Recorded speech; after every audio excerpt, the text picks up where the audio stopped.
Hello world, my name is JC Nolan, and you're listening to Blood and Ink.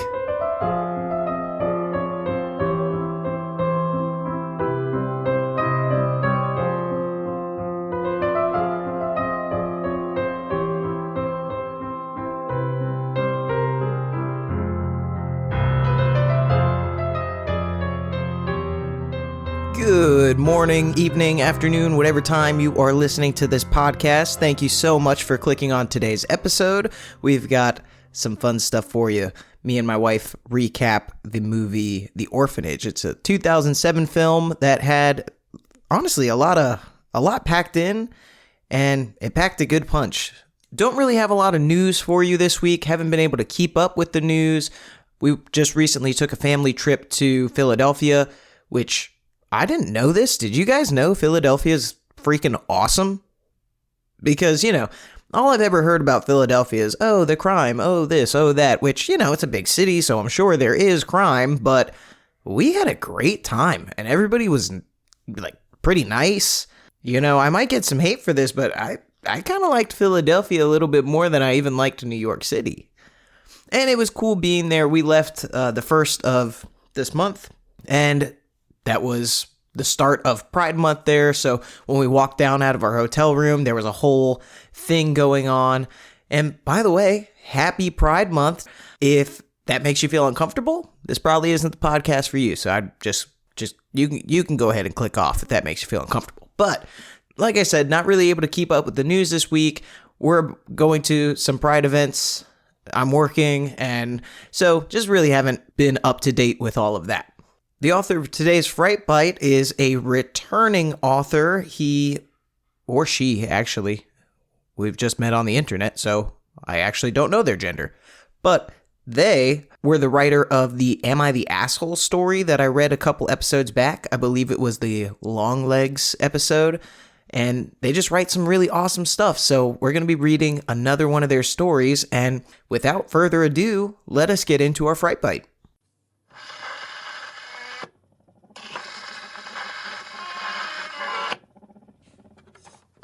Today's Fright Bite is titled The 10th Knot, written by Reddit user C-paper-7418.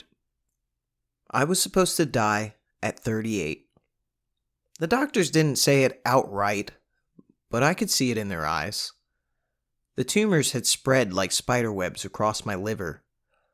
They gave me timelines wrapped in soft words, palliative, comfort, making the most of your time.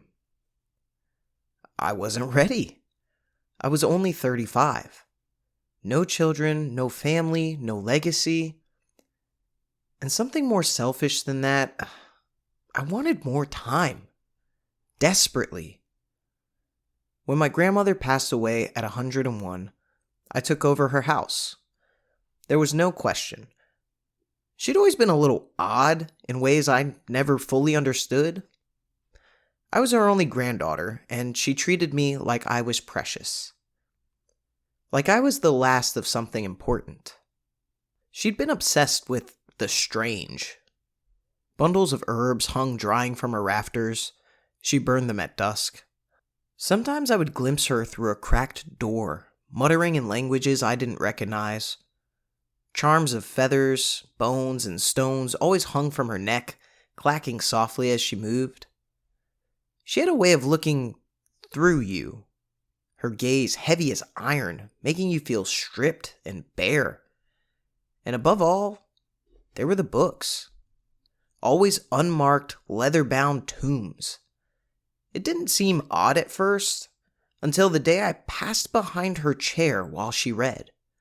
The pages were filled with symbols, jagged and crawling, interspersed with broken Latin and scattered Old English I could barely decipher. Those books never made it back to the shelves. Only one ever resurfaced. I found it in the attic a month after she had passed. The attic smelled of dust and something faintly metallic, like old pennies left too long in the rain. Pale light barely reached the corners where shadows crouched thick and stubborn. When I lifted the quilt she had woven herself, a puff of stale air escaped, cold as breath. Beneath it sat a small cedar box, its hinges dark with age. Inside, old papers were bound in cracked leather, the edges yellow and curling. It smelled of smoke, but not fire. Something older. The ink on the pages was darker than black, glistening wet, though they were dry. And when I looked too long at the symbols, they writhed, curling like ash in an unseen breeze. On the third page, words I could read emerged. The cord ritual. More followed. It was simple. 10 knots, each tied with intention. Each knot a year of life, stolen from the waiting mouth of death. The price? A small sacrifice. The first knot was cliché, a drop of blood, harmless. But the price climbed. The more you took, the more you had to give. Memories, essence, pieces of yourself. Not long into my doctor visits, I remembered the old book. I reclaimed it. I didn't hesitate. I was dying. The first knot was easy, a drop of blood. The next day, I felt better. Not just better, alive, strong. The pain in my side faded. The yellow fled from my eyes. I called my doctors. They were shocked.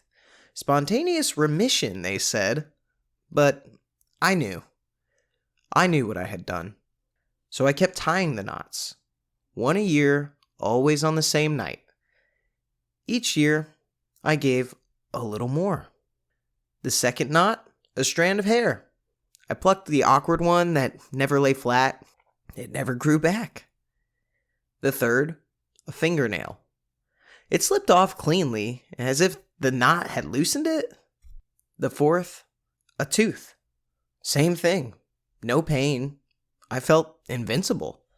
I'd reached 38. The fifth, an important memory.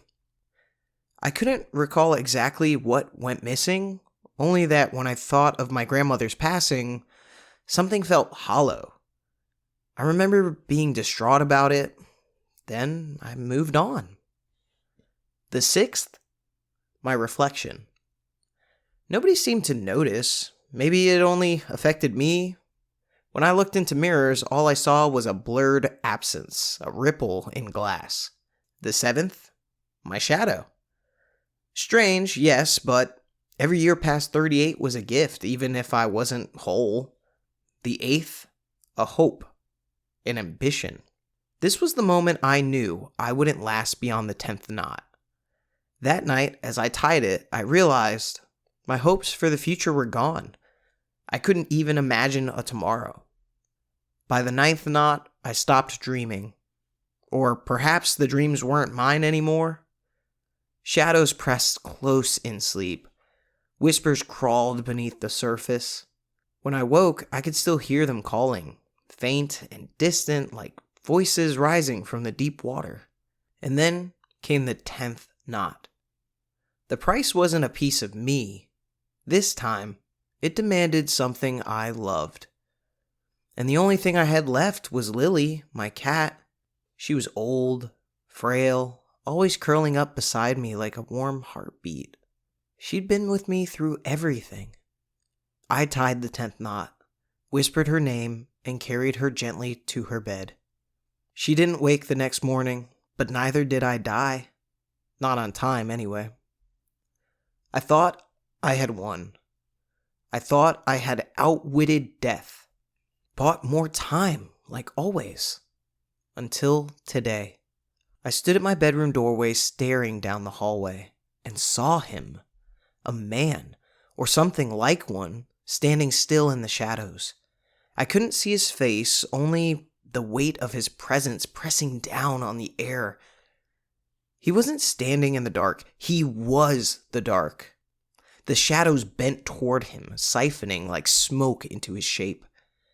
When I moved, he stayed. When I spoke, he gave no answer.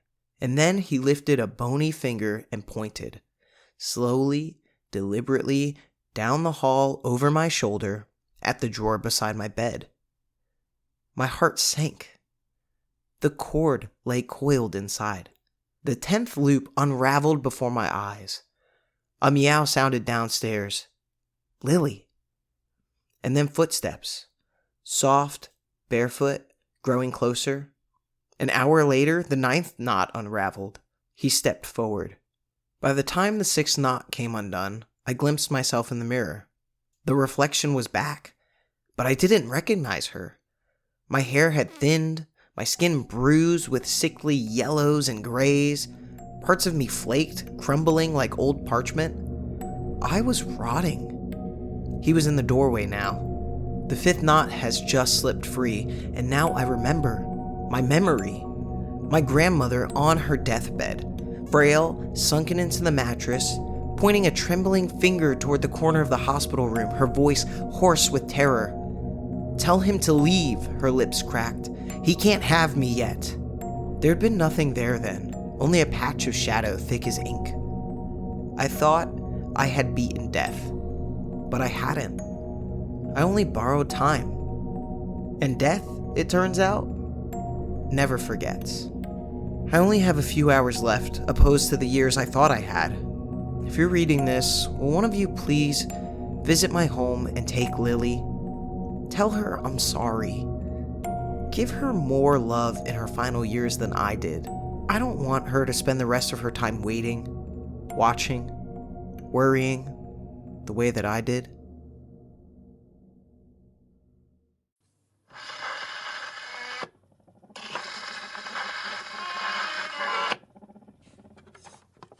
Okay, listen, unnamed main character. I am sorry that you were sick, okay? But Lily did not deserve that. You sacrificed Lily, your cat, come on. No, I'm just messing.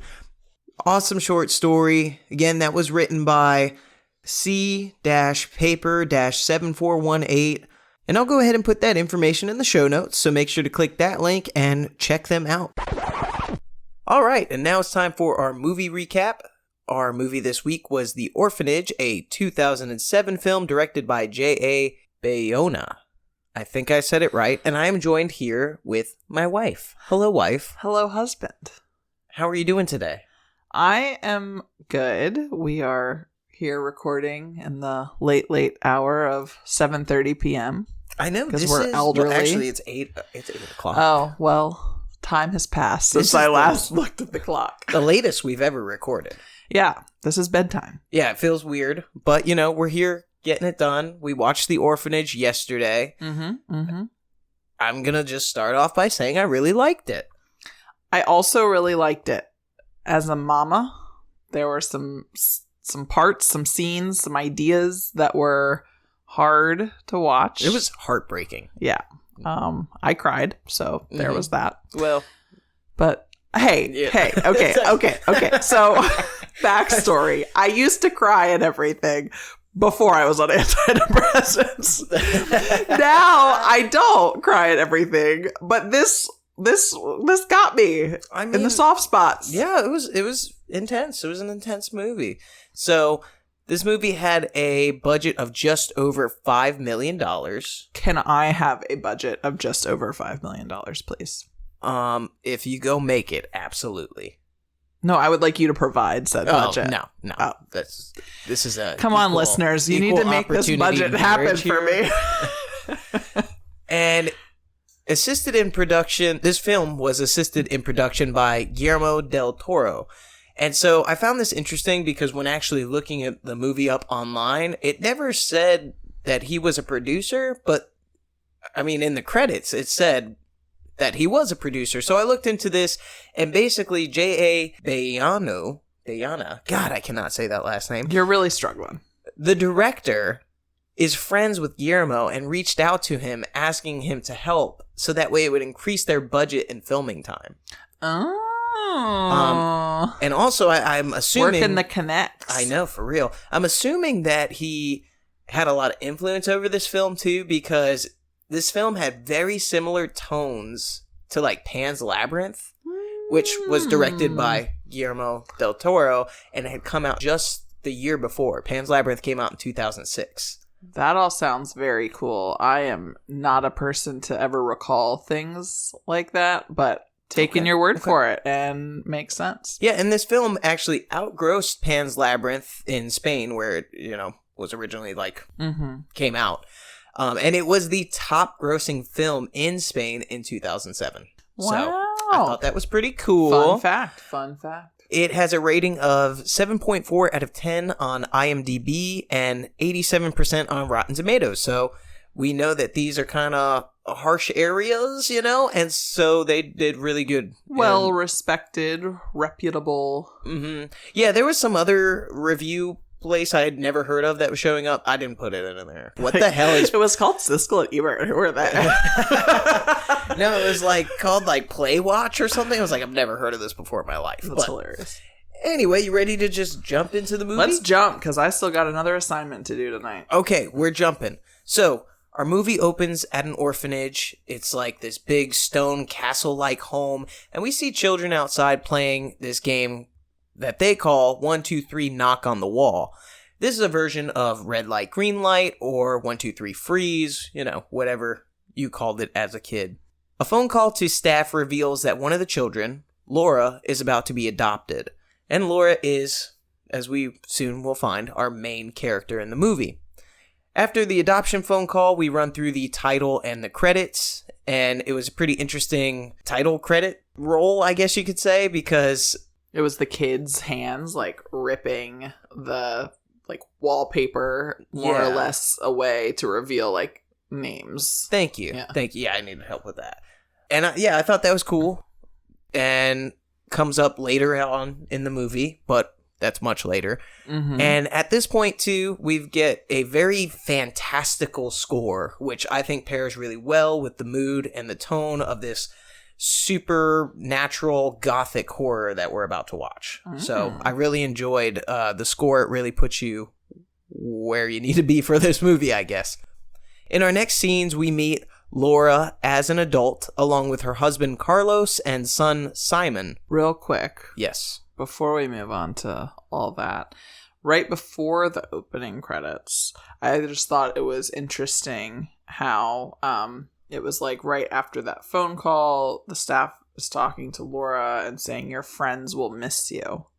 It added almost oh, you'll never see them again. A little foreboding in the way that it was said, for sure. In our next scene, we meet Laura as an adult, along with her husband Carlos and son Simon.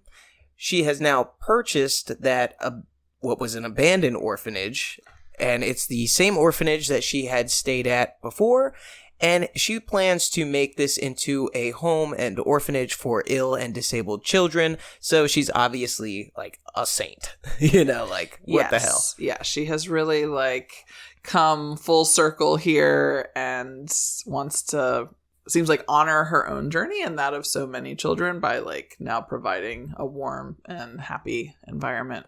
And it seems she has really fond memories of her, time at the orphanage, Yeah, I was actually really surprised because, as I typically do, was going into this movie blind, and was imagining a much more, kind of traumatic environment. And even though it's a little eerie, and okay, of course we know it's a horror movie, I was surprised by even just that opening scene. It was very pleasant, and it seemed like these were happy kids running and playing and eating and, nice beds and seemingly nice staff. And, so yeah, it was definitely not what I would brand this, dilapidated, neglectful environment by any means. Yeah, I would say definitely not typical of an orphanage in a horror movie. Yeah. Exactly.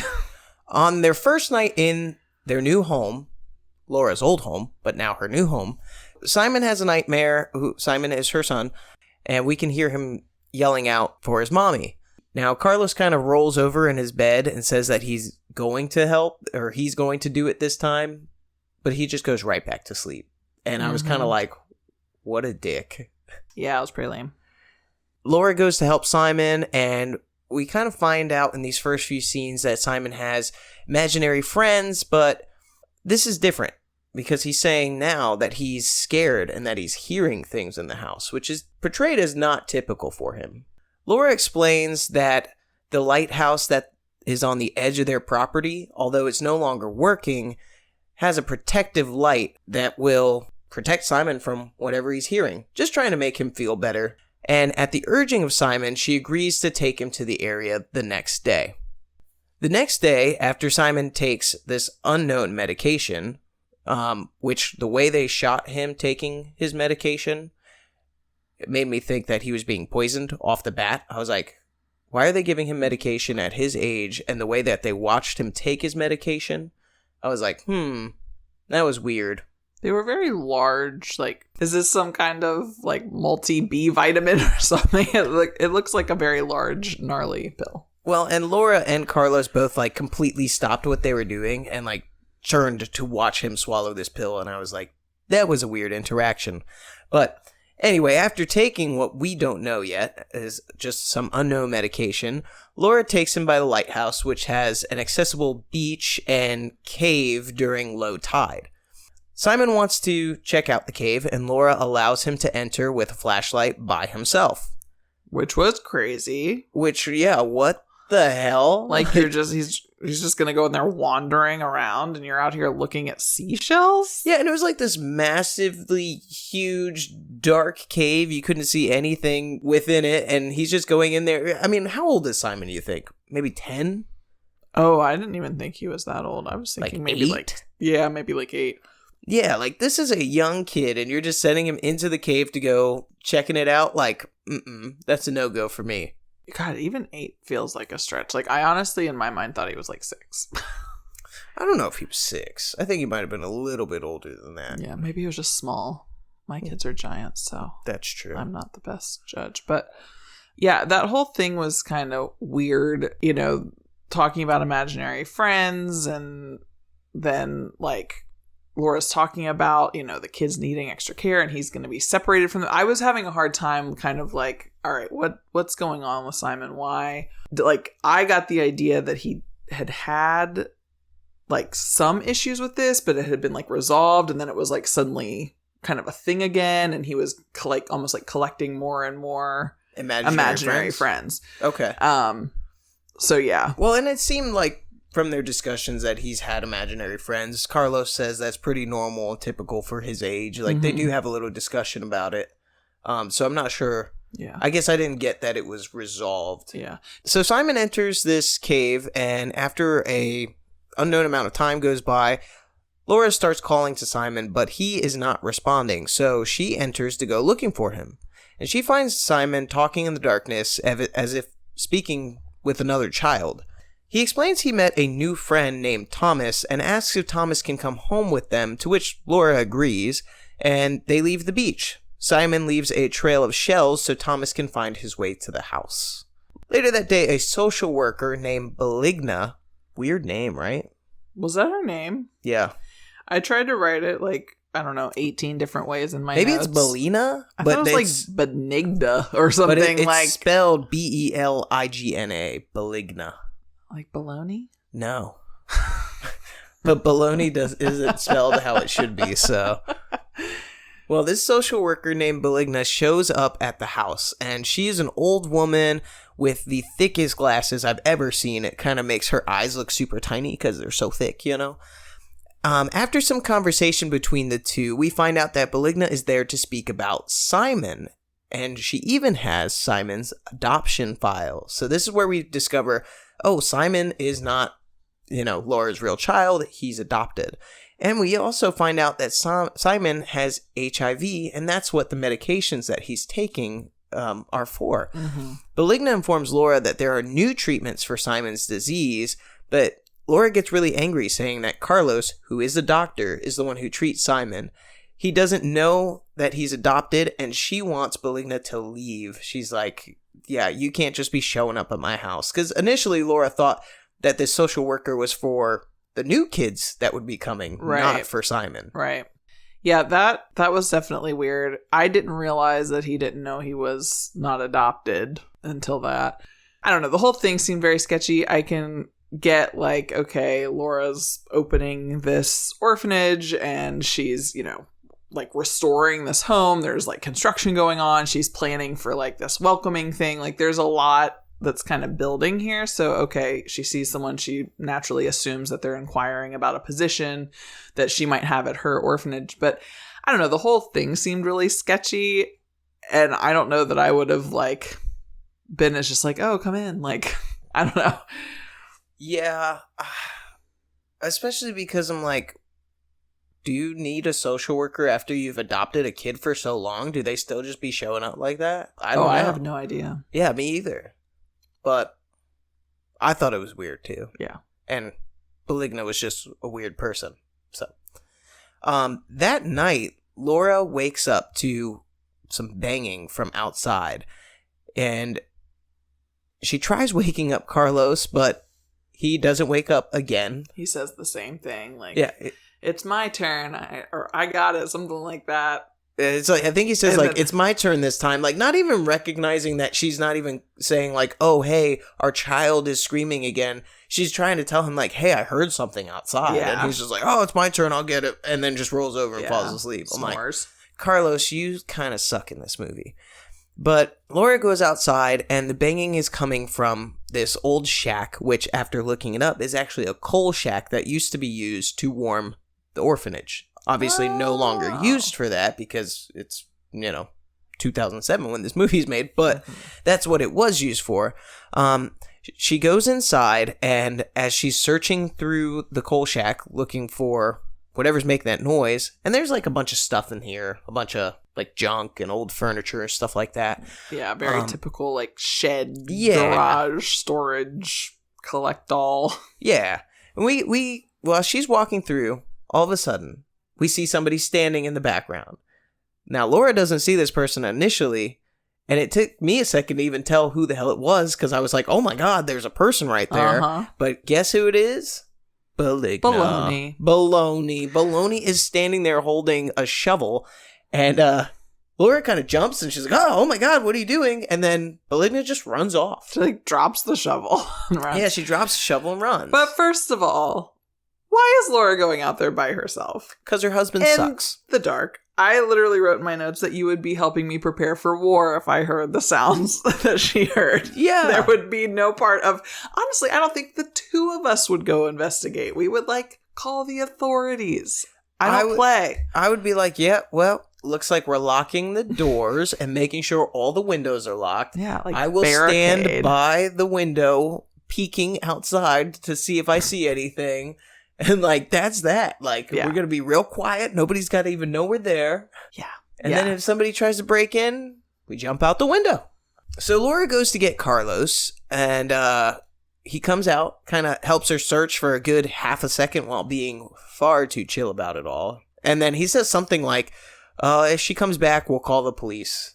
Yeah. I'm like, well, Carlos, what? Very just unbothered by the whole thing. You just had a crazy intruder inside a part of your home. Technically, it's on your property. Okay, again, Carlos being way too chill and not being very helpful. So the next morning, Laura wakes up and she exits her home, and she finds a pile of shells sitting at her front door. So we know that Simon left those shells as a trail back to the house for someone. Right. And there was kind of a trail of the shells leading from that pile.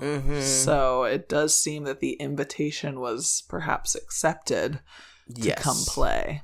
Yes. And even when she opens the door and she's kind of looking at the shells, it seems like something kind of rushes past her. To get inside. Ooh, I have chills right now with you saying that, but I didn't notice, so now I want to go back and look. So I feel like she told Thomas, yes, you can come. And Thomas came. She wakes up Simon, and Simon and her begin kind of just talking about Peter Pan. I don't know if Simon's new friend maybe told him about Peter Pan, but he starts asking questions kind of like, hey, will I ever grow old? I don't think I'm ever going to grow up. When are you going to die? Just weird questions that's a child his age asking. He has 6 new friends and they won't grow old either. So yeah, he says he won't grow up just like his 6 new friends, and Laura sees a picture that was drawn by Simon, and one of the kids in this picture, it's got, 6 kids in there, he's wearing like a mask covering his face, almost like a burlap sack mask. Creepy AF. Super creepy. So Simon begins to explain a game that the kids want to play with him, and it's basically a treasure hunt. But if he finds the treasure, he gets to make a wish. That's what he tells Laura. So Simon says the thing that gets hidden is something that you love, and it's the most important thing in your life. For Simon, I guess that thing that was hidden that he's trying to find are some, like, old coins, is what it looks like at the end. Some treasure, which, he said an old man left special coins, right? Yeah. I think so. Yeah.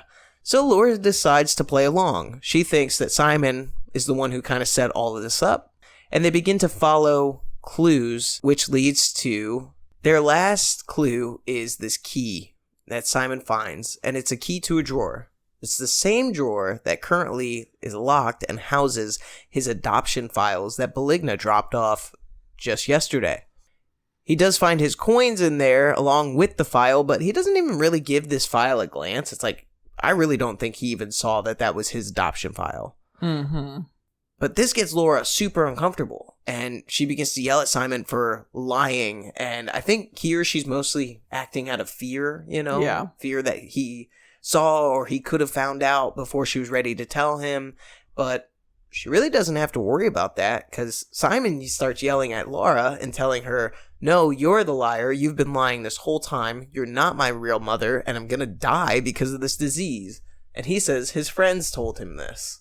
Right. And of course, at this point, Laura still thinks that he set up this scavenger hunt and assumes he must have already known, and is like, this is his way of kind of telling her, like, I know what's up, but ... Yeah. So later on, both Carlos and Laura have a serious conversation with Simon kind of about the truth of his adoption, the truth of his disease. They talk about the medication he's taking, and he even brings up, well, what happens if I stop taking it? They just have a very real and serious conversation. The next day, it seems like Laura is having a big masquerade-style party for the community and the newly arriving children that'll be staying at the house. As people start to arrive, and they all appear to be having a good time, they're getting there. They're putting on these different animal masks and stuff, and it looks like it's supposed to be creepy. Okay, creepy because it's a horror movie, but I think it was supposed to be like fun for the kids and stuff. I mean, I think it was, but those particular masks in any kind of movie would be creepy. And those animals, the animal masks, those animals look like they had rabies. Like they were not like clean, like nice, like, oh, look, a puppy. It was like a rabbit that had been like drugged through the neighborhood and left in a drain gutter for a week. Like it looked crazy. So Laura goes up to Simon's room because he has not come down yet for the party, and she goes up holding a cake, which I thought was weird. Who's carrying a cake up? Just carry your cake around the house. The size of it's like a historical mansion. This thing is frigging large, and the cake was freaking large too. It was like a bunt. Was it a bunt? I don't know, but it was huge. It was. Yeah, I thought it was a large bunt, but anyways. Who's carrying a fully frosted cake, like on a cake platter, like not in a box, like. And like their bedrooms are upstairs. Yeah. So that means you carry that from outside past the kitchen up the steps. Yeah, pretty much. So she goes to Simon's room telling him that, he's got to come downstairs. It's time. Simon is super excited in this moment and says he wants to show her Thomas's house. Thomas's little house. And she explains that it is not a good time, and Simon gets really angry. They kind of have this argument back and forth, and he ends up hitting that cake out of Laura's hands. He like pushes her or something, and she drops it? Pushes the cake. Oh, okay. Yeah. He just smacks the cake right out of her hands, and in return, Laura then turns and slaps the shit out of Simon. God damn. Yes. Got right smacked into next week. Face. And then she like recoils in horror and has immediate guilt and regret, and she should, because I'm sorry, I don't agree with that, but No, that's a bit much. I mean, you want to give a kid a spank on the butt, I can, okay. We don't really do the spankings. But I can understand if you give a little tap. Maybe a but you smack that kid. That was rough. That was like those new bitch slap wars that they have on TV where people be like KOing folks. No, it was a palm. It was definitely not okay. That was obvious. It was a little bit much. But she is kind of horrified. She tells him to get ready, and she goes back downstairs to continue hosting her event. After a while, and with no Simon showing up, Laura goes to look for him. But she can't find him. She even checks the closet underneath the staircase where a bunch of construction equipment kind of falls out, causing the crowd to look over at her. Random, metal poles and supports and just, wood scraps. Yeah. Yeah. And so she shoves everything back in there really quick, slams it all kind of up against the wall, and goes to check upstairs. Now, upstairs, this is where we get kind of our first real creepy scene. As Laura's moving through the hallway and going towards the bathroom to look for Simon, we see a child standing at the end of the hallway. This child's wearing a burlap sack, kind of like the one that was in Simon's picture of his new friends. And when Laura turns and sees this child, I think she initially thinks it might be Simon. Okay. I'm not too sure. Maybe she did think so. But she talks to this child as the child's slowly walking up to her, and she tries to remove the mask off the child to see that it's Simon. Yeah. Well, I thought it was Tomas when I saw the child. But Laura thought it was Simon. And so when she goes to lift the mask off of this child, the child pushes Laura into the bathroom. Laura kind of catches herself on the door frame, but then the door slams into her finger, causing a gnarly wound, and she kind of falls back. Into the bathtub. Yeah, into the bathtub, which was right behind her. As she falls into the bathtub, the child outside closes the door and locks it. And at this point, Laura has to wait for Carlos to come and break her out. She's now extremely hectic and screaming for Simon all throughout the house. People are looking, the party is not going well anymore, and she believes Simon might be over by the cave again, because she took him there yesterday, and that is a place where he could possibly be hiding after the kind of situation they went through. She runs over to the beach and the cave system, where the tide is now not low. The tide is rising.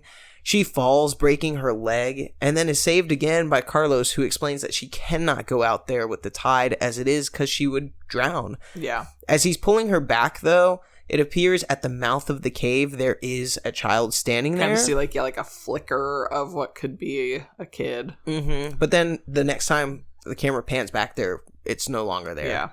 Yeah. The police are called. They search the cave. They don't find anything. Detectives say that they're looking into this Beligna person, the social worker, and they actually said, hey, there's nobody with that name that works in that department. So at this point, it's kind of believed by Laura and probably the police as well that Beligna kidnapped Simon. Yeah, he's been abducted or something, yeah. That was definitely the gist I got. There was that psychiatrist woman, Pilar, I think it's introduced around this time as well. Yeah, and she's a detective too, though. She's a psychiatrist with the police. The department. Yeah. And yeah, there's a lot of people in the hotel the hospital. A hotel for injured people. Very expensive. But yeah, so her name is Pilar, the detective, psychologist, psychiatrist, whatever. Yeah, so and that's who the family typically deals with for the rest of the movie. So when I say the police are there, it's this Pilar woman. Yeah. I had some questions and theories here though at the time of watching the movie. So later on I feel like it kind of things get explained, but I was like, one, if Beligna wasn't a real social worker, then how the hell did she get that file on Simon? Right. Which I guess is still technically a question. Then I thought to myself, I was like, well, technically Laura was really the only one who saw Beligna on both occasions that she saw her. I was like, maybe Laura is losing her shit. She killed her son and now has created this other narrative on how he went missing, I was also having similar thoughts of your second. Mm-hmm. I did put in my notes, was Beligna there when Laura was there? Like, does Beligna know Laura? Oh, okay. So yeah, you were thinking some thoughts. I was thinking some thoughts. Very astute. Later that night, Laura is woken up by the sound of a whistle. Now in a wheelchair because she broke her leg, when trying to look for Simon, she wheels herself out of her room and down the hallway where we get a super cool overhead shot of her doing that. The cinematography there was really cool. Because instead of just being like a normal camera angle, it was like following her from the ceiling. And I liked that shot. I thought it was cool. She hears sounds that are coming from the walls and like this crazy crash and thud and just all this crazy stuff coming from the wall. So she wheels. She wheels to Simon's room and finds a doll under his covers. Yeah, which looked like it was like tucked in, like as if to, like how you would leave like a pillow under the blankets to, if you snuck out or something. So at this point, I'm also thinking, is this a game being played on her by the children in the house? Like, are they just messing with her? Or is she missing that this is like the first clue to her own scavenger hunt? That was what I thought too. Interesting. Now, neither of those were right. But I mean, maybe in a different movie they were. One thing that I did want to point out, because we do end up kind of seeing it, and it becomes this special little moment between Laura and Carlos right before she's leaving the hospital. She's wanting like reassurance that like Simon is like, alive, that they are going to find him. And Carlos wears this like pendant of St. Anthony that was like his grandmother's and gives it to Laura and says that it's just a loan until they find Simon. And I was curious, so I actually just looked it up. And St. Anthony is the patron saint of lost items. And I thought that was kind of a cool little nod there, because I didn't know that. Maybe you did. I know you have like Catholic. Well, it's my next bullet. But yes, everything that you just said, you covered the whole next bullet. But not only is it the patron saint of lost items, but St. Anthony was also a doctor. Oh, cool. And remember what Carlos says when he gives her the necklace is, hey, I don't believe in this stuff, but you do. So let this be good luck for you. And I'll get my necklace back once you find Simon. Yeah. So again, possibly, some foreshadowing. Yeah, possibly heavy foreshadowing this whole movie, really. But right after that scene, we get a cut scene to 6 months later, and Simon is still missing. When driving through town, Laura and Carlos, they suddenly see Beligna pushing a carriage in town. Yes. Like a little baby carriage. And so Laura tells Carlos, hey, that's her. That's the woman that was in the house. So she hops out of the car and calls to Beligna, causing Beligna to stop and turn in the road. Well, suddenly she gets struck by a just like a mosquito. Smacked down. Dead. Yeah, like squashed. She gets squashed real bad. Somewhere online it said it was an ambulance that squashed her. I don't think it was. It was some kind of a truck. It was a truck. I mean, not like Mack truck, but like box truck. Yeah, but I don't think it was an ambulance because nobody from the ambulance hopped out to help. For real. God, that would be a bad day at work. That would suck. What would happen if you did that? I mean, you'd probably get fired. Do your listeners know that you're a medic? Yeah, I think so. But yeah, I'd have like very.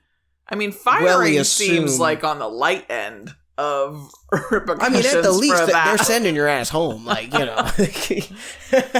But yeah, she gets squashed. She gets squashed real bad, and her carriage gets stuck under the undercarriage of the vehicle. So while Carlos starts trying to complete CPR on this very obviously dead woman, Laura pulls out what was inside of the carriage, and we see that it's a doll wearing a burlap sack mask, just like the child that we saw in the house. Simon's. And the child that we saw in Simon's drawings. Yes. Of Thomas.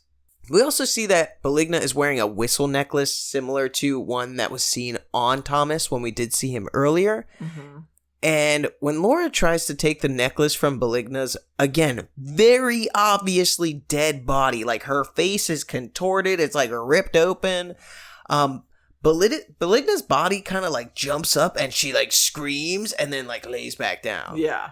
Tell me how nobody reacted to that. So, at this point, too, I'm like, is Laura just crazy? Maybe. Because she reacted to seeing that, hey, this dead body just freaking tried to attack me all of a sudden for a split second, but nobody else reacted. So yeah, it definitely seems like there's maybe some dual realities throughout the movie, like often. So I know later in the movie they do kind of suggest that, not everyone's going to see or experience the same things depending on where their beliefs lie, and like an openness to it. And so that, I wonder if it kind of, helps to explain why, maybe she is seeing or experiencing things differently than others don't. Yeah. Yes. So a police investigation of Beligna's home reveals that Beligna used to work at the orphanage when Laura was there. Dun, dun, dun. But Laura doesn't remember. But this is because Beligna was hired shortly before Laura was adopted, so really they were only there kind of like passing ships in the night. Yes. It was brief. But that investigation of her home also reveals that Tomas was Beligna's son, who had this like horrible deformity, and so they kept him like hidden away. And yeah, he was like just this total reclusive. Got the sense that, everybody was kind of making fun of him, and all of these horrible, sad things. Not reclusive by his own choosing either. It's like he was hidden away from the world. Yeah, Beligna hid him away. So the other children didn't even really get to see him much, and when they did, he would wear that burlap sack to hide his deformities. After Laura left, though, and this we figure out here, the other kids at the orphanage brought Thomas to the cave. And while in the cave, they removed his mask and ran off with it in order to see just if Thomas would come out not wearing a mask. They like tricked him and said they wanted to play a game. Now, Thomas did not come out because he did not want his deformities seen, and when those tides rose, he did end up drowning. Yes, very sad. Here I also had a random thought, a random theory. I was like, maybe the social worker was real and she was doing experiments on the children. That was another theory I had. Interesting.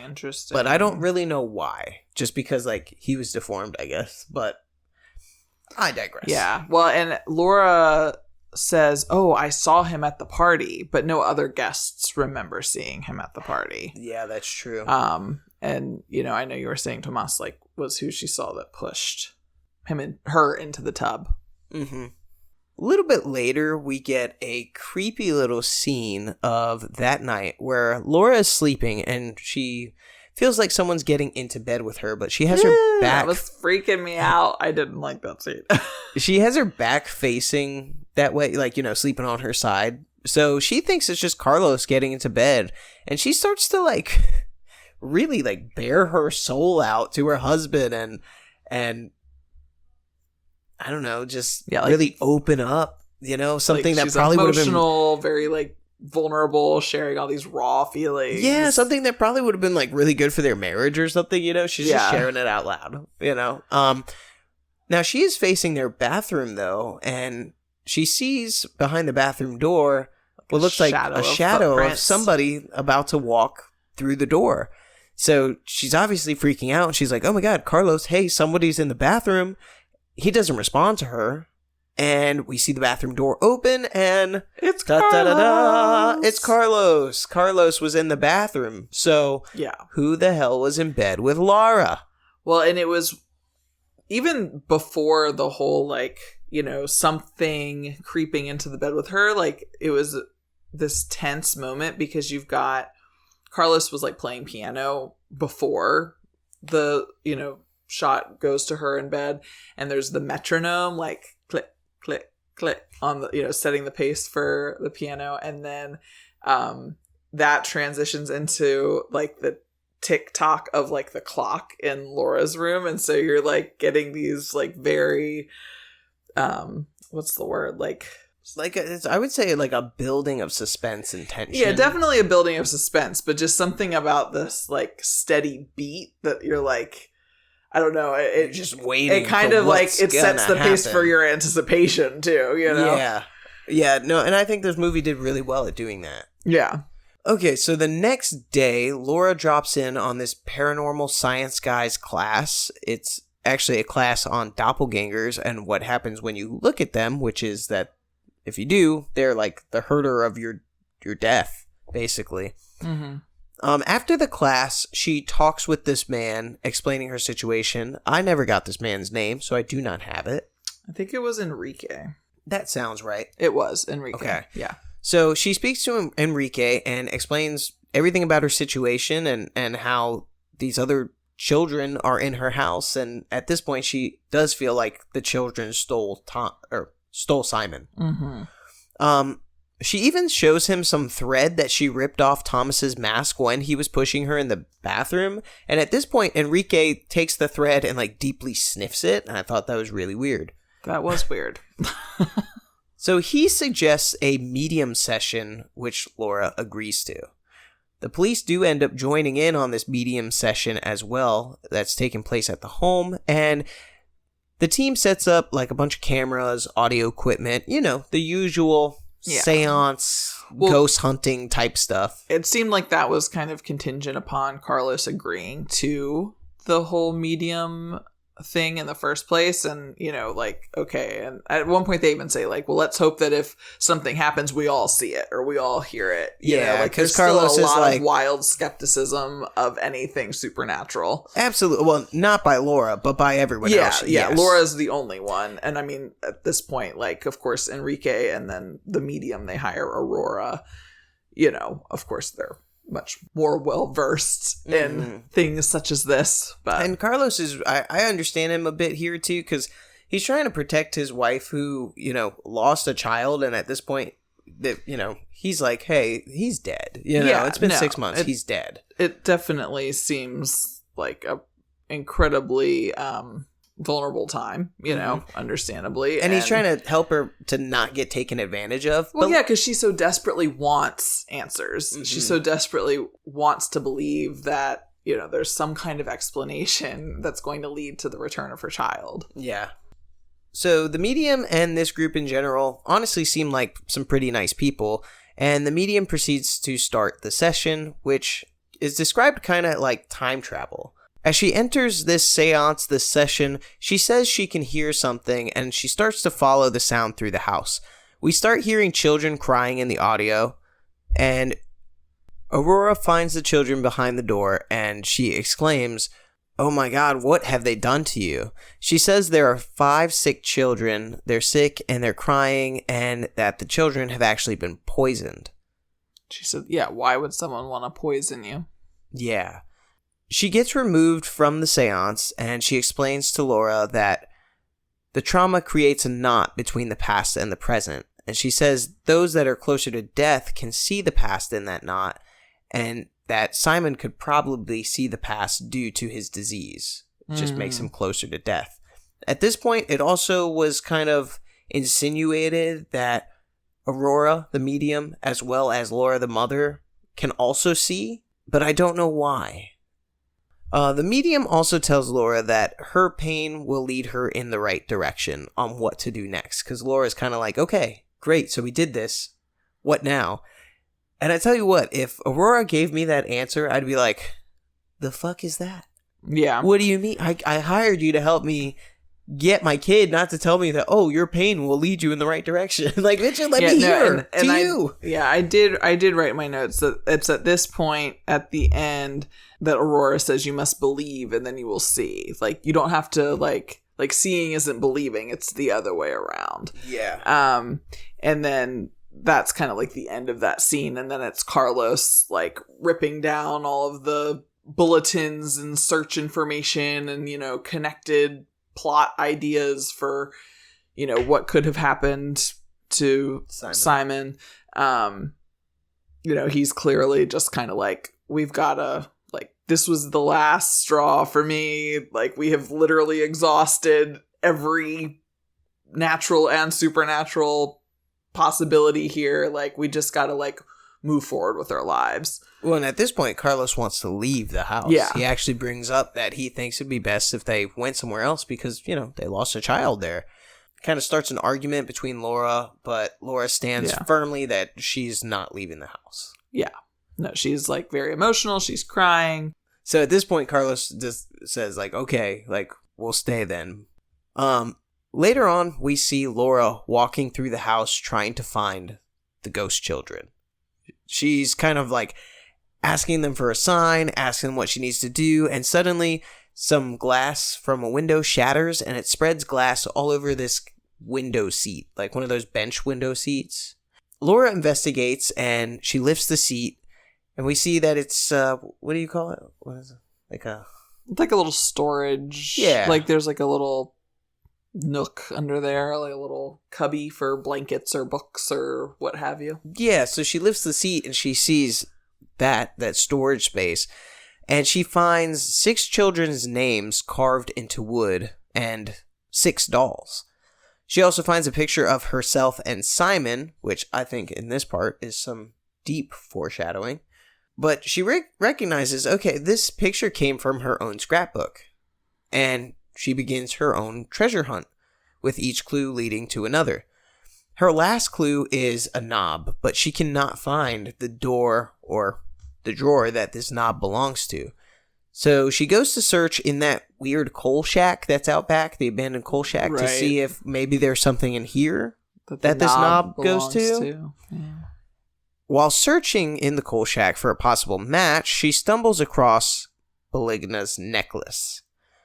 She decides to break into this closed-off coal heating system using the shovel that Beligna had. But I still don't know why she decided to do that. I think that she sees the necklace. She sees the shovel that Beligna was holding when she had found Beligna in the shed that night.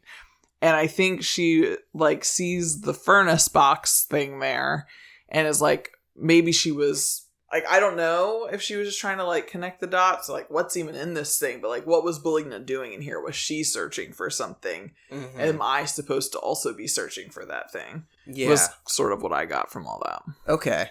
But, yeah, she does decide to actually break into the closed-off, like, coal heating system. Mm-hmm. I'm guessing where you would put the coal. And we see that there's, like, some bricks in there. And behind those bricks, it looks like there's some big burlap sacks. So Laura begins to remove everything, and she starts removing the sacks when one of them gets caught and kind of rips. And tell me how, though, at first, she had her whole body inside of that furnace to the point where I thought that it was like a tunnel that had been closed off. Like, I thought these sacks were hiding like a full-on tunnel into some other, maybe the cave, I didn't know. Yeah. But no, I thought this thing was freaking huge. She had her whole self in there, like taking trips in and out with these bags. And I thought they were like sandbags to keep like water out or something like that, you know? And but one of them rips and we see ashes. What looks like cement pouring out. Yeah, we're like, is it cement? We were having this whole debate. We're like, what is that? But it is not cement, it is ashes because Laura finds a jawbone in this like concrete mixture. Yeah. And she starts finding more bones. She starts finding all the bags open. And like, she's like freaking like dancing in that stuff. It's like all over her face. It's all over. I'm like, ew. Those are some. That's breathing like, it in. You're breathing in Martin. Come on. Martin.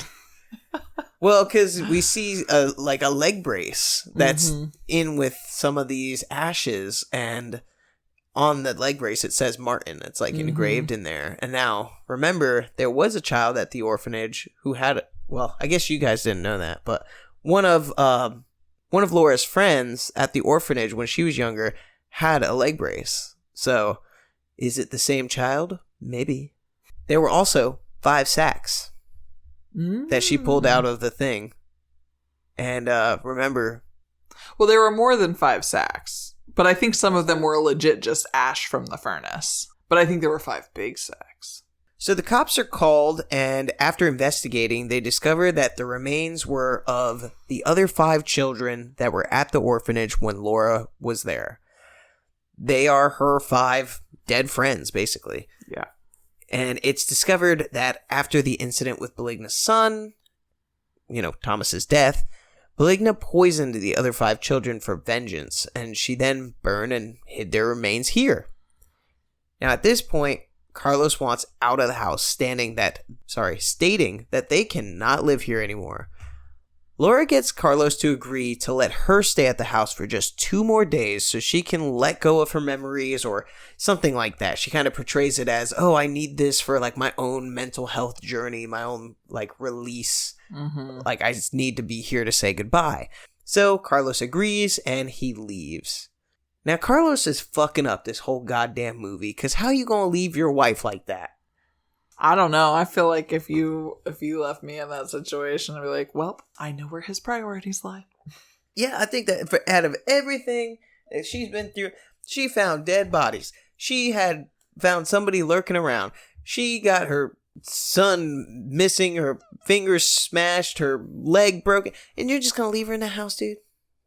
I don't know. I thought it was messed up. Hobbling around with the cast. Yeah. So after Carlos leaves, Laura gets to work on the house, and she basically spends the whole day setting it up to look like what it looked like when she lived there as an orphan. She sets up the sleeping room, which has 8 beds in it, 6 of which have dolls tucked into them to kind of represent those 6 children. Yeah. The next day, we see Laura wake up and she dresses as an old school kind of like orphanage employee, and she goes about the morning as if it was a regular... She has her St. Anthony necklace on. Yep, she has the necklace on. I think she's had the necklace on this whole time. But she goes about the morning and the day kind of like it was a regular school day at the orphanage. She even makes breakfast and sits with the dolls around the table. But frustrated that it doesn't seem to be working, she knocks everything off the table and storms off. And she decides she's going to change tactics.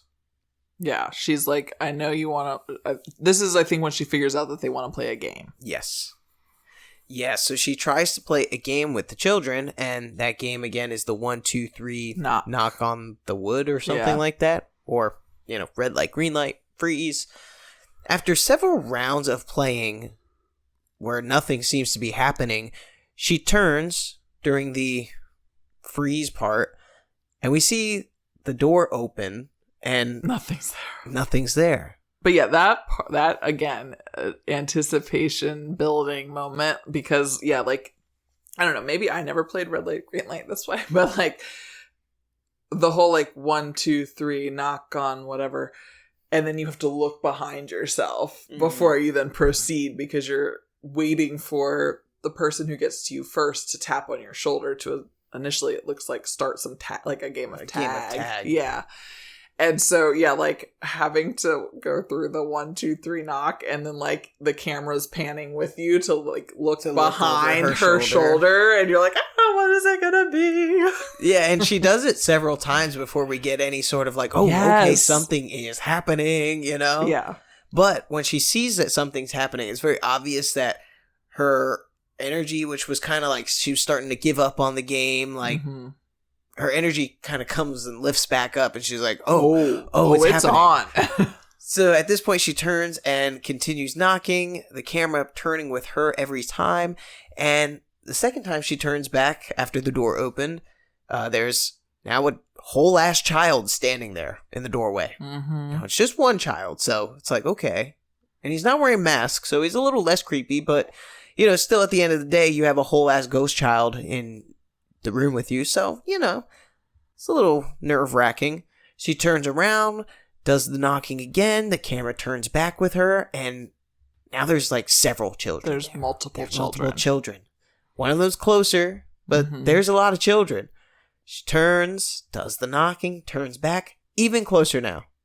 Then they're kind of standing together. You can actually if she reached her arm out and kind of leaned into it, she could touch them. Yeah. These ghost kids are they're right there. She turns around and begins her knocking one last time before she gets tapped on the shoulder by a freaking ghost. By a ghost child. I think I would poop my pants. I think I did when I was watching the movie. I would need to change underwear. But she turns and proceeds to play the game, which she's now chasing these ghost children through the house. And she is trying to get them to calm down because she wants to ask them if they know where Simon is. She tries to tell them, no, don't run. Like, please, I'm not going to hurt you, or whatever it is that she says.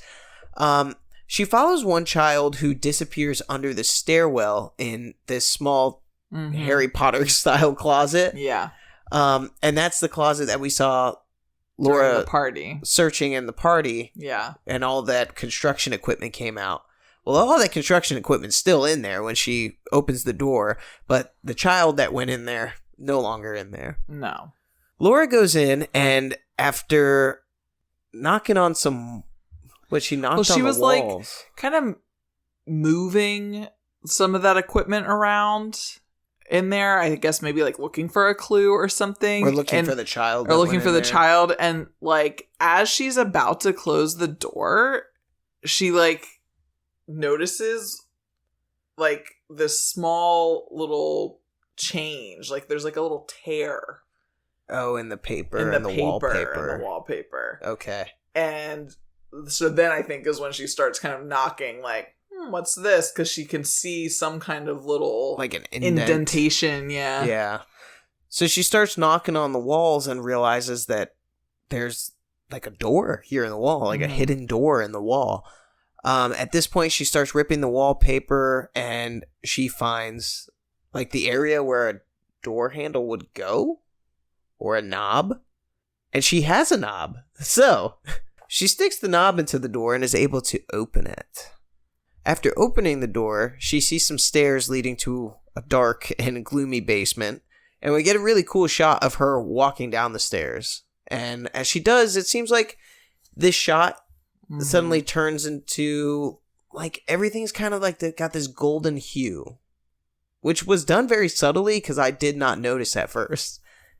So it kind of made it seem like, you know how when someone in a movie is dreaming and it's got that certain hue on it where you're like, oh, okay, they're dreaming. It gave that a little bit, but done so subtly that you didn't realize that transition was happening.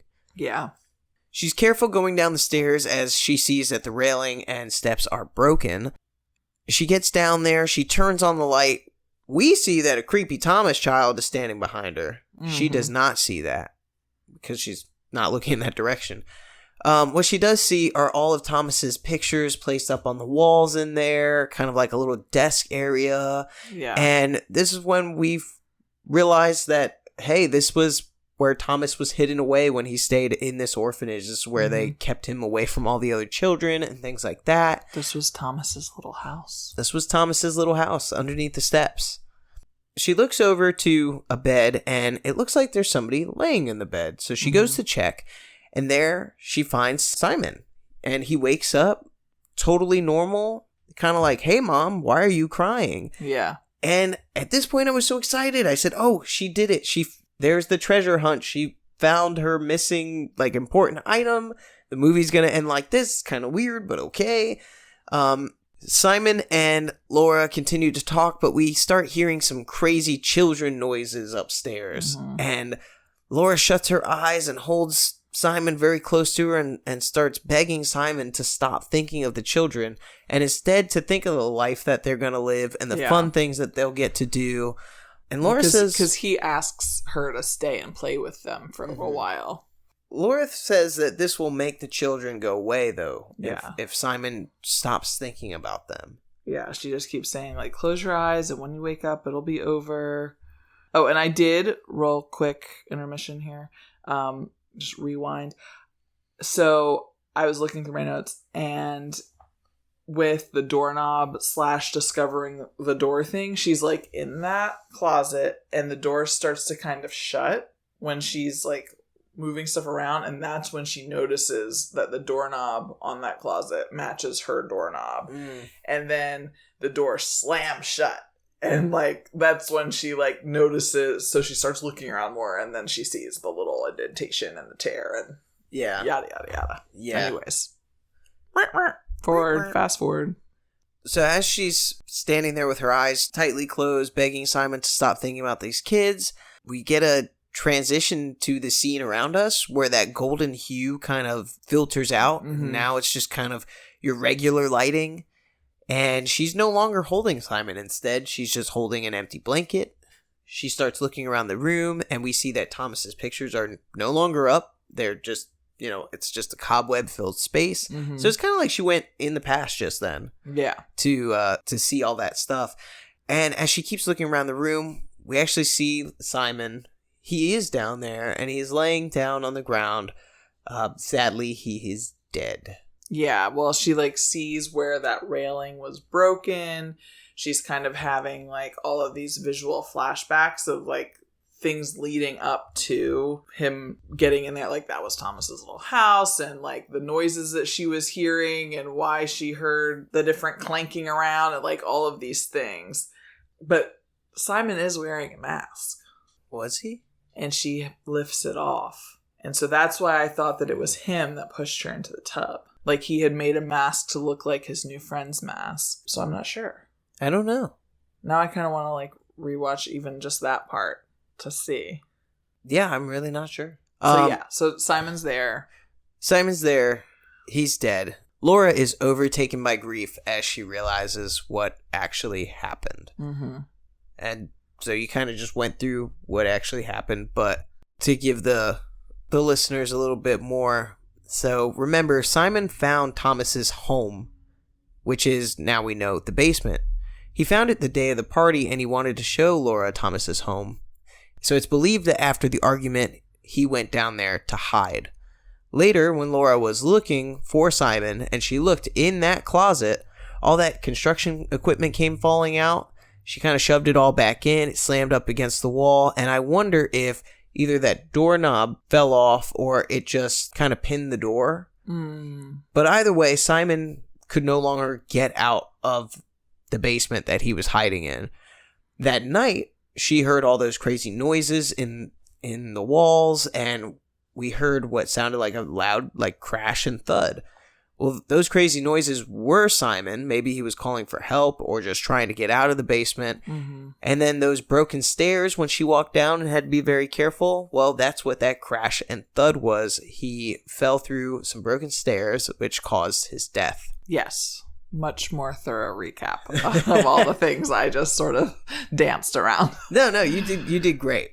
So Laura takes Simon's body upstairs to that group bedroom that she had set up, and she begins to take an excessive amount of medication, and she falls asleep.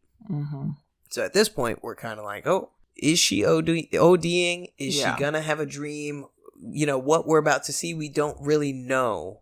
Can I interject? Yes. She does pull off the necklace before she starts taking all those pills.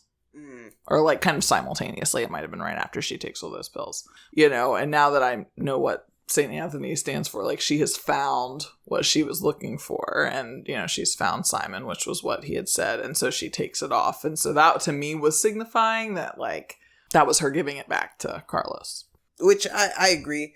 I don't know if that was her giving it back just yet, but that was her in her grief being okay, we found him, fuck this necklace, you know what I mean?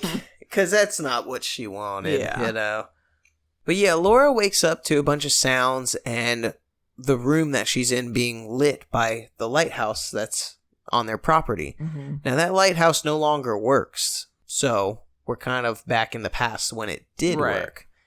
She gets up and looks out the window, and she sees herself as a child, and they make eye contact before her child self runs away. Now, is this... I didn't realize that was her as a child. Mm-hmm. I just thought it was a girl.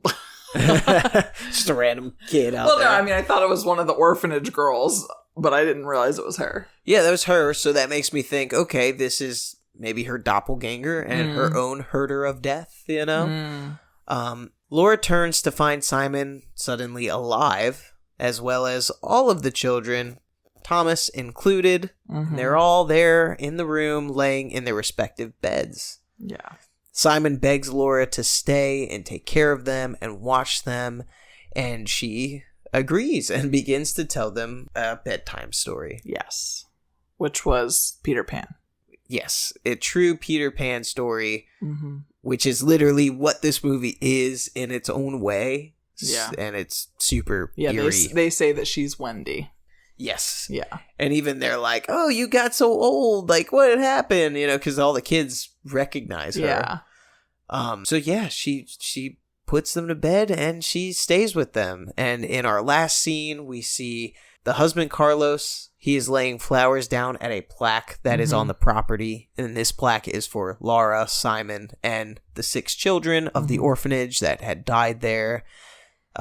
He enters the now empty home because they're all moving out. Right. And he actually finds his St. Anthony necklace on the ground. Remember, he said he would get it back when they found Simon, and they did. Yeah. A door to the room that he's in slowly opens, and we don't get to see what opens it, but instead we see just Carlos and his face. Yeah. He looks up and he begins to smile before we receive our ending credits. Yes. And I took that smile to very much mean that he thought it was Laura. Yes. Yeah. But I'm like, did you see her? Did you see her? Mm-hmm. Yeah, no, I don't know if you're ready to delve into all the things, but I was very much like... Yeah, it's time. It's time for, like, final thoughts and thoughts. And I was curious because, you know, he wasn't there for those last, like, day and a half or however much time passed after he left. So, like... It's 2 days, I think. Well, I know they agree on 2 days, but, you know, I don't know how much of that 2 days it took for... And her he hasn't discovery. I was gonna say he hasn't been a very good husband, so maybe he was just like, I'm like, did she he needs call more time. or text? Like, but no, I'm like, so does he think that she just like lost her shit and killed herself? Like, I want to know. Like, I'd be curious to know what happened from like the, you know, external vantage point of like, so he came and just found her body. Like, well, he came and found her body holding their dead son's body, who had been missing for 6 months. So yeah, I wonder if the police are like, okay, she killed him 6 months ago and now she's killed herself, you know? Right, like she's been hiding this whole time. Like it could go in so many directions because even a few times, like it did seem that her mental state was in question, you know, or like, is she just fragile or is she actually off the deep end? You know what I mean? Yeah, well, because she's out here like believing, you know, ghost children have taken her son. So yeah, I could say people were probably like, what the fuck? Yeah. This bitch crazy. Yeah. So yeah, I was curious after all that, like, ooh, what would that have been like from the husband's perspective or the, you know, Pilar, the psychologist for the police perspective. But I also, because I saw that moment, like, feel like, oh, well, maybe now he is a little bit more open somehow, and maybe with the discovering of the bodies and all of the things, like he's kind of pieced some of his own reality together. Or he just has enough trauma to like be able to see into that knot of trauma. You know what I mean? Trauma knot. The trauma knot. Sounds like a promenade. It does. A trauma knot. I'll meet you at the trauma knot. No, thank you. No, thank you. Aren't we all just in a big trauma knot? Isn't that life? Wow, that was really dark. Are you okay at home? I don't know. Am I? Okay. Am I living with a Carlos over here? Or? I don't think so. No. JC is quite the husband. Thank you. So is that it for your final thoughts? Final thoughts on the movie? Things you liked, things you didn't like. I mean, I know we pretty much liked all of it. No, I thought it was really well done. I appreciated that so many of the storylines did, you know, conclude and wrap up, and like, you know, everything made sense, and you kind of got those flashbacks of like how we got to where we are now. So I appreciated that because some of the movies we've watched recently haven't done that. Mm-hmm. Again, as a mom, like I said in the beginning of the episode, it was hard to watch. And not that it wouldn't, you know, have an effect on everyone, but it definitely played on my heartstrings. And I feel like kind of like got me more emotionally invested and like involved than I might be if it was just some like random story I didn't relate to. I like, especially when she first couldn't find Simon and just that like frantic terror. I mean, there have been times when, my kid's 5 feet away, but they're like a different 5 feet than they were the last time. And it's just, I mean, kids are fast. And like a split second goes by and you don't know where they are. So, I mean, the fact that she hadn't seen them all day, I'm like, oh my God, he could be anywhere. Yeah. Like, it's just, I immediately thought of the cave and like, oh my God, he's drowning in the cave somewhere. So yeah, it was, I was definitely like, oh, I need something light and happy after this. I don't think we watched something we light did and not. happy. We did not. Yeah, you let me know. Sorry. What are your final thoughts? Well, I started off by writing, wow. Just wow. I literally wrote that out. I'm judging. So I think this movie was a masterful storytelling of just a heart-wrenching Peter Pan version, kind of like we said.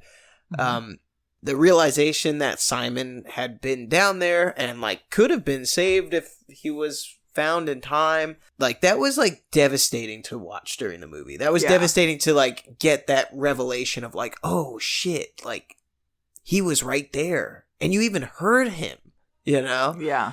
The plot line of this movie, it could have been convoluted because there was a lot going on, and I said this about Deborah Logan, and that's the last movie that we watched.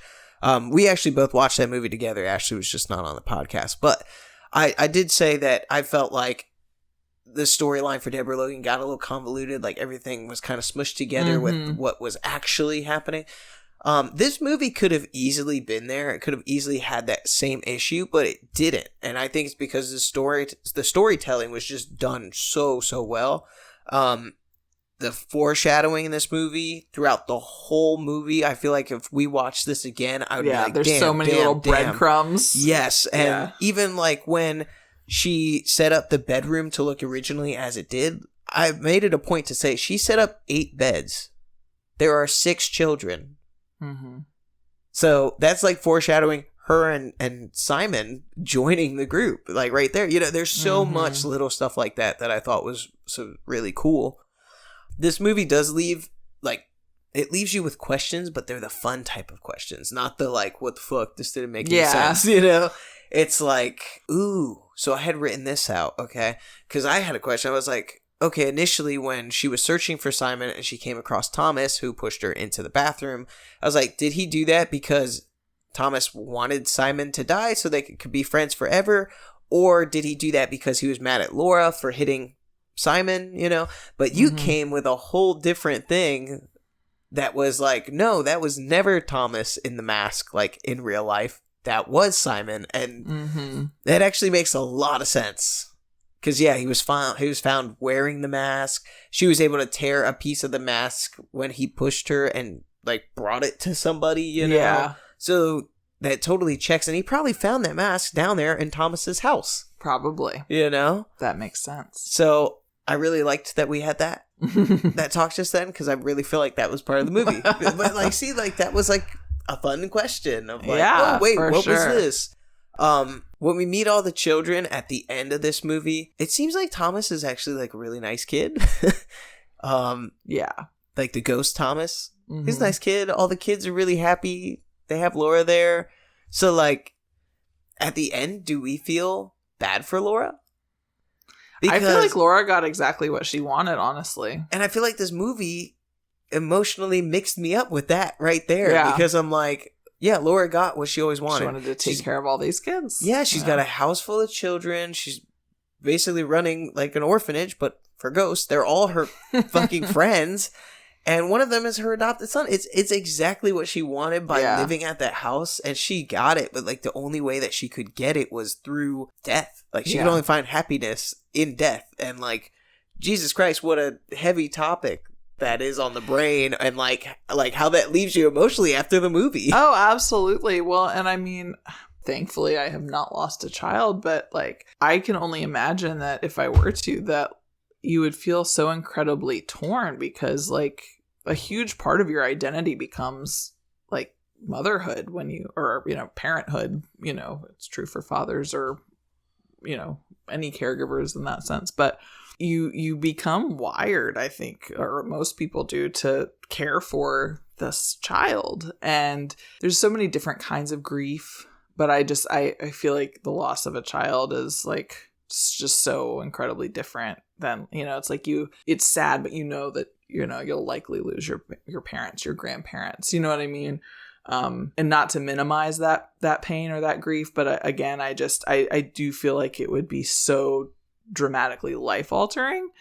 And so it's this weird mix of feelings because it's tragic and you're realizing, like you said, that, he could have been found. He could have come out of that situation fine if. Mm-hmm. And now, the only way for her to be with him is this way, but it's definitely interesting, because they have that whole conversation about him not being able to grow old, or he doesn't think he'll grow old, and the kids can't grow up. Yeah. But it's like the ghost kids never actually did anything wrong then. Mm-mm. You know what I mean? Like, no, if anything, it seems like the ghost kids are trying to like help her, and they were her friends. Mm-hmm. And it's just, it's also interesting, like you mentioned, Thomas, wanting, or, seeming like a very like happy, nice child and everything. And, I think that we really, that like intentionally or unintentionally touches on, like, I feel like, especially like this is 2007. So, I mean, so much has changed rapidly when it comes to, differences in people and, whether that's neurodivergence or, various disabilities, mm-hmm. or, a deformity of sorts or whatever. Like, it's just always so much better to like embrace that and like how that makes someone special and unique and like so perfectly them, you know what I mean? And that it's like not something to hide away or to like shun. And I feel like if that hadn't been what had happened to Tomas from the get, like none of this would have happened. You know what I mean? Mm-hmm. Like if he had just been embraced and accepted for who he was completely, nobody would be dead. Then he wouldn't, like that game wouldn't have happened. He wouldn't have drowned in the cave. Like then the children wouldn't have been poisoned. Like it just would have been an entirely different. Yeah, but I feel like it was his mom's fault. Like Belinda's fault. Yeah, she exactly. hid him away all the time. Exactly. So he thought, and I have to hide then away. that leads to like, overprotective parenting or caregiving, and I think that happened. Like one of the things I really loved about Laura was she, as in the scenes where Simon is still alive, is like she just seems like such an engaged parent, and she's like, mm-hmm. Playing his games and doing his scavenger hunts and like totally giving him the freedom to, explore these imaginary friendships within reason. And she just, I don't know. I don't know what else to say about that. Okay.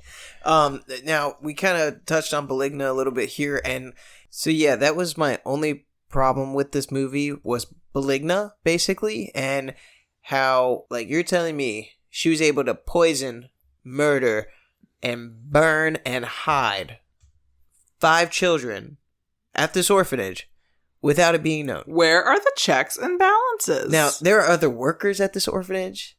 And there are no other children at the orphanage. There was only the 5 children. So if all 5 children go fucking missing, I feel like somebody should suddenly. Well, and I'm like, think about all of the like legal documentation that coincides with adoption and like assuming custody of a child, like someone in an orphanage would. And it's not like Beligna was like the top dog there. She was like the newest hire. Yeah, like I don't know, cook person or something. I don't know what she was doing, but I mean, in any role, good point. How the hell is she covering that shit up? Just no questions asked. Yeah, and then their bodies are still there. Like, I mean, and is that why she was there to try to like uncover the bodies because this place has been abandoned for like ever? Yeah, that's why she. So that's my understanding. She was in there in that shack, the coal shack, to try to get those bodies out of the tunnel thing that they were in, the coal tunnel. Yeah, because the house has been bought. I wonder if that's why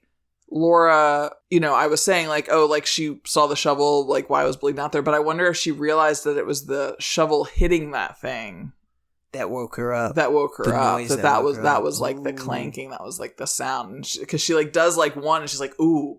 And then she like starts doing it some more and like maybe she realizes. Yeah, that's what Beligna was trying to get into. Mm-hmm. Look at us just putting stuff together. I know, left and right. Other than that one issue, though, that I had, that one flaw, I would say this was a great movie. it was emotionally really dark, but not so much your typical horror dark, just like very emotionally dark. Yeah. And that's my final thoughts. I thought it was great. Yeah. So I'm going to ask you Okay. to give me your rating for this movie first. Okay, but we're not there yet. Oh, I thought usually we would do our favorite kill. But, you know, we got 3 on-screen kills from this movie.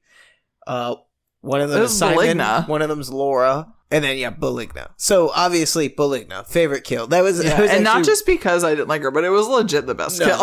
It was, well, I mean, yeah, but it was legit like fun. Yeah. It was that was like a shocking kind of jump, like because the camera is very close to Beligna. She turns around in the road, and then all of a sudden she's getting smashed by a truck. Very awesome kill, even for a movie like this. I told you it is not Beligna, it is Benigna. I just looked it up. Well, I would say... I wrote it that way every time, and I was like, there's no way I wrote this wrong, because I was taking it off of the subtitles. Well, I'm not re-recording the whole podcast, so it's an hour and Beligna. 27 minutes in here. What the heck kind of name is Benigna? Like benign. Benigna. Benigna. Okay. So Benigna is our favorite kill, and then final rating for this movie out of 5 stars. I will go first this time. I gave it a 4.5. Holy guacamole! What? That's the highest you've ever rated anything. No, not true. On this pod. Taking of Deborah Logan, I rated a 4.8. Is that what you just recorded? Yeah. Oh, well, I haven't heard that yet. Well, and I think I gave Mandy a pretty high score too. You did give me. I feel like Mandy, you maybe gave a 4. No, I think maybe a 4.5. I can't remember. All right. Well, it's. I feel like it's hard to get you to the 4s or higher. Yeah. Well, I gave this 4.5 because I thought there was some great acting. Like I said, great storytelling, but it was not a perfect movie for me because it was not spooky enough for me. It was very atmospheric, but it didn't honestly give me like the typical horror. And now that's so just based off of my opinion and my likes in a movie, that is why I gave it 4.5. But as far as a movie, I mean, it's really well done, still fantastic. But yeah, just not what I would typically go for in a horror film. I feel like they could have made it like, it was almost like PG-13 scary versus like R scary. Yeah, no, I would agree with that. I will stay true to my Ashleigh rating scale and give this a 4.693. Wow, I expected higher from you. I didn't know why. 4.693. Yes. Okay. So we can call that a 4.7. Okay. No, I thought it was really, really good. Like, super solid movie. And my ding is for literally the same reason. Like, it was like just barely a step away from like a drama. Yes. It was like, I don't want to cry when I watch a scary movie typically, like, because for me that's just such a like visceral reaction. Like it's like I guess I like, it's not even that I need it to be light, but I wanted more like, not even necessarily specifically gore, but it didn't. It felt like I was like, even the way that the end was like the grave and it's in memory of, like, it just didn't give horror movie to me. Yeah. You know, we had a little bit of the, yes, there's ghosts, yes, there's supernatural, but it just, the overall vibe of the film was not that. And I did watch through some behind the hands at a couple times. I saw you peeking through the fingertips. It was minimal. I think it was really just when it was the knock game and we saw the kids like approaching. I couldn't handle the stress of Laura looking behind herself. It really got me. I don't think I hid my eyes any other time. But yeah, it just, again, maybe it was just for me too like emotionally weighted of a story that all of the other sprinklings of scariness were not enough to counterbalance the like heart-wrenching tale. Yeah. And Simon was just so freaking cute. Really? I thought Simon was a little dick. He's a little kid. He smacked that cake out of his mom's Yeah, she smacked the cake out of his cheek. Okay, well, I'm not saying that the mom was right in that situation because I truly don't believe she was. That was really intense. But, I mean, Jesus, could you imagine if the kids did that to us? I mean, I would not be happy. I wouldn't smack him in the face. I would not smack him in the face. I would be like, wow, you're a total butt. I don't know. He's a kid. I'm gonna... Okay. 6, 7, whatever. But then he goes up with the creepy... So then he comes with the creepy mask, though, and pushes Laura in the bathroom. I'm not saying he's a saint. I'm just saying he's a little kid. I'm saying he might be a serial killer in the future. Oh, well then maybe this was all for the best. No, now I'm making my own story here. But anyway, Arthur, do you have any last words? I know we just did our final thoughts. I have nothing to say to you. Final thoughts? I'm so done. All right, well, yeah, it is far too late this time. Hopefully the recording makes sense. Have fun editing tomorrow. I'll be editing through all of tomorrow. No, I'm kidding. I'm kidding. I think it'll be good. But yeah, it is 9:48, so we're going to go. Signing off. Eat some brownies. Signing off. Oh, yes. Our daughter made Dr. Pepper brownies. This is a new experience for us, and I am personally counting down. And I am going to put it in my mouth. Put it in my mouth. All right. Bye, guys. Bye. I should not have eaten that gummy before recording. Lord. Thomas. Is it Simon? Thomas. Thrara. Oh, that was awful. I was trying to be awful. I don't know that I could purposefully try. This is all getting edited out, right? Yeah, for the most part. You better not keep that Laura. And that is the end of today's episode. If you like what you heard, please make sure to rate, review, and subscribe to the show. It'll really help out.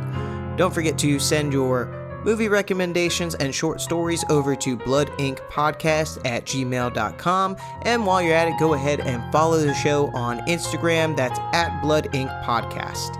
I hope that you guys have a great rest of your day, great rest of your week. But for now, that is the last drop of Blood and Ink.